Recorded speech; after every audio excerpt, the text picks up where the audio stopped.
जो कुछ नहीं करते वो कमाल करते हैं। नमस्ते भाभी जी, आप कहाँ काम करती हैं? रमेश ने पूछा। मैं एक होम मेकर हूँ, मैंने जवाब दिया। अरे, आपको देखकर नहीं लगता कि आप कुछ नहीं करती। रमेश की बात सुनकर मैंने मुस्कुरा दिया। ऐसा नहीं है रमेश, आपने वो शेर सुना होगा कि जो लोग कुछ नहीं करते वो कमाल करते हैं। सो मैं भी आजकल कमाल कर रही हूँ, मैंने जवाब दिया। कॉलेज में भूगर्भ शास्त्र में MSc करने के पश्चात मैं नौकरी के लिए प्रतियोगी परीक्षाओं में शामिल होने लगी। इरादा तो नौकरी करने का ही था, परंतु किस्मत ने साथ नहीं दिया। उसी साल शादी हो गई और मैं घर गृहस्थी में उलझ कर रह गई। जितने लड़के लड़कियां मेरे साथ पढ़ते थे उन सबको पता है कि मैं अपने बैच की टॉपर थी, इसलिए जब भी मैं उनसे मिलती हूँ वो सहपाठी के नाते ये समझते हैं कि हमारे समाज में लड़कियों का नौकरी करना कितना मुश्किल है। और ऐसी ही किसी परिस्थिति के कारण मैं शायद नौकरी नहीं कर पाई। लेकिन इनके अलावा मैं जब भी किसी से ये कहती हूँ कि मैं एक गृहिणी हूँ तो पता नहीं वो मेरे बारे में क्या धारणा बना लेते हैं। एक बार मैं अपने पति के साथ पार्टी में गई। वहाँ एक सज्जन ने मुझसे पूछा कि मैं कहाँ कार्यरत हूँ। मैं कुछ जवाब दे पाती उससे पहले पति ने जवाब दिया। ये एक जियोलॉजिस्ट हैं, इनका अपना कंसल्टेंसी फर्म है। मैं पति का चेहरा देखती रह गई।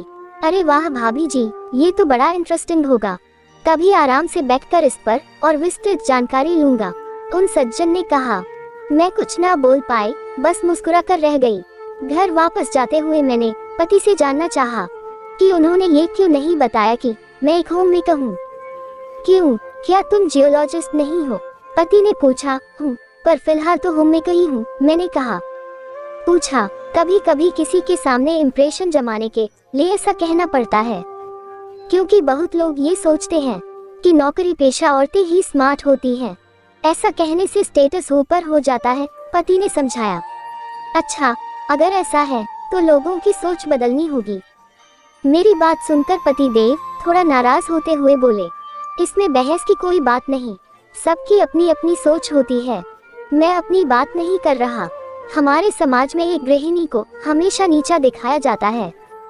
हमारी दादी नानी से लेकर माँ और सासू माँ तक क्या सभी बेकार थी। लोग समझते हैं कि अगर कोई गृहिणी है तो वो बेवकूफ है और कुछ नहीं करती, जबकि जितना काम एक गृहिणी करती है उतना कोई नहीं करता। घर गृहस्थी संभालना, बच्चों की परवरिश करना, सास ससुर और पति की सेवा करना, ये सब क्या काम नहीं। आज अगर हमारी माँ ने हमें नहीं पढ़ाया होता, अच्छे संस्कार नहीं दिए होते, तो क्या हम ये मुकाम हासिल कर पाते? बिना मैनेजमेंट किए ही एक गृहिणी घर को कितनी भली भांति मैनेज करती है, कभी सोचा है? काम क्या सिर्फ ऑफिस में कुर्सी टेबल पर बैठकर ही होता है? हम क्या मक्खियां मारते हैं? फिर कितनी ही मेरी तरह पढ़ी लिखी औरतों ने परिवार और बच्चों के लिए लगी लगाई नौकरियां भी छोड़ दी हैं। तो क्या उनका ये त्याग बेकार है? मैं एक सांस में बोल गई। पतिदेव चुपचाप सुनते रहे और फिर कहा, गलती हो गई, आइंदा से नहीं बोलूंगा, बस खुश। पता है, हम औरतें परिवार के लिए अपनी हर महत्वाकांक्षा को छोड़ देती हैं, पर समाज ने हमें कभी वो दर्जा नहीं दिया जिसके हम हकदार हैं। हर गृहिणी से कभी ना कभी ये पूछा जाता है कि क्या आप कुछ नहीं करती। ये पूछकर उसे हीन दिखाने की कोशिश की जाती है, पर ऐसे लोग जो ये सवाल पूछते हैं वो ये नहीं जानते कि जो कुछ नहीं करते वो कमाल करते हैं। मैंने कहा। पतिदेव मुस्कुरा कर बोले, इसमें कहाँ कोई शक है। आज हमारे बच्चे तुम्हारे कारण कितना अच्छा कर रहे हैं।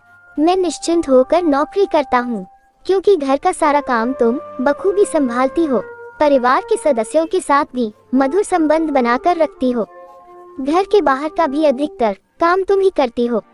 ये सब तुम्हारा कमाल ही तो है। मैं सोच रही थी कि कितना जरूरी है इस सोच से आजादी मिलना कि गृहिणियां होम मेकर कुछ नहीं करती। आपकी क्या राय है? कमेंट करके बताएं। दोस्तों, मेरी कहानी को अपना अनमोल समय देने के लिए आप सभी का तहे दिल से शुक्रिया। यदि मेरी कहानी आप लोगों को अच्छी लगे तो प्लीज कमेंट करें और सब्सक्राइब करें। आपका एक एक कमेंट और सब्सक्राइब मेरे लिए बेशकीमती है। धन्यवाद।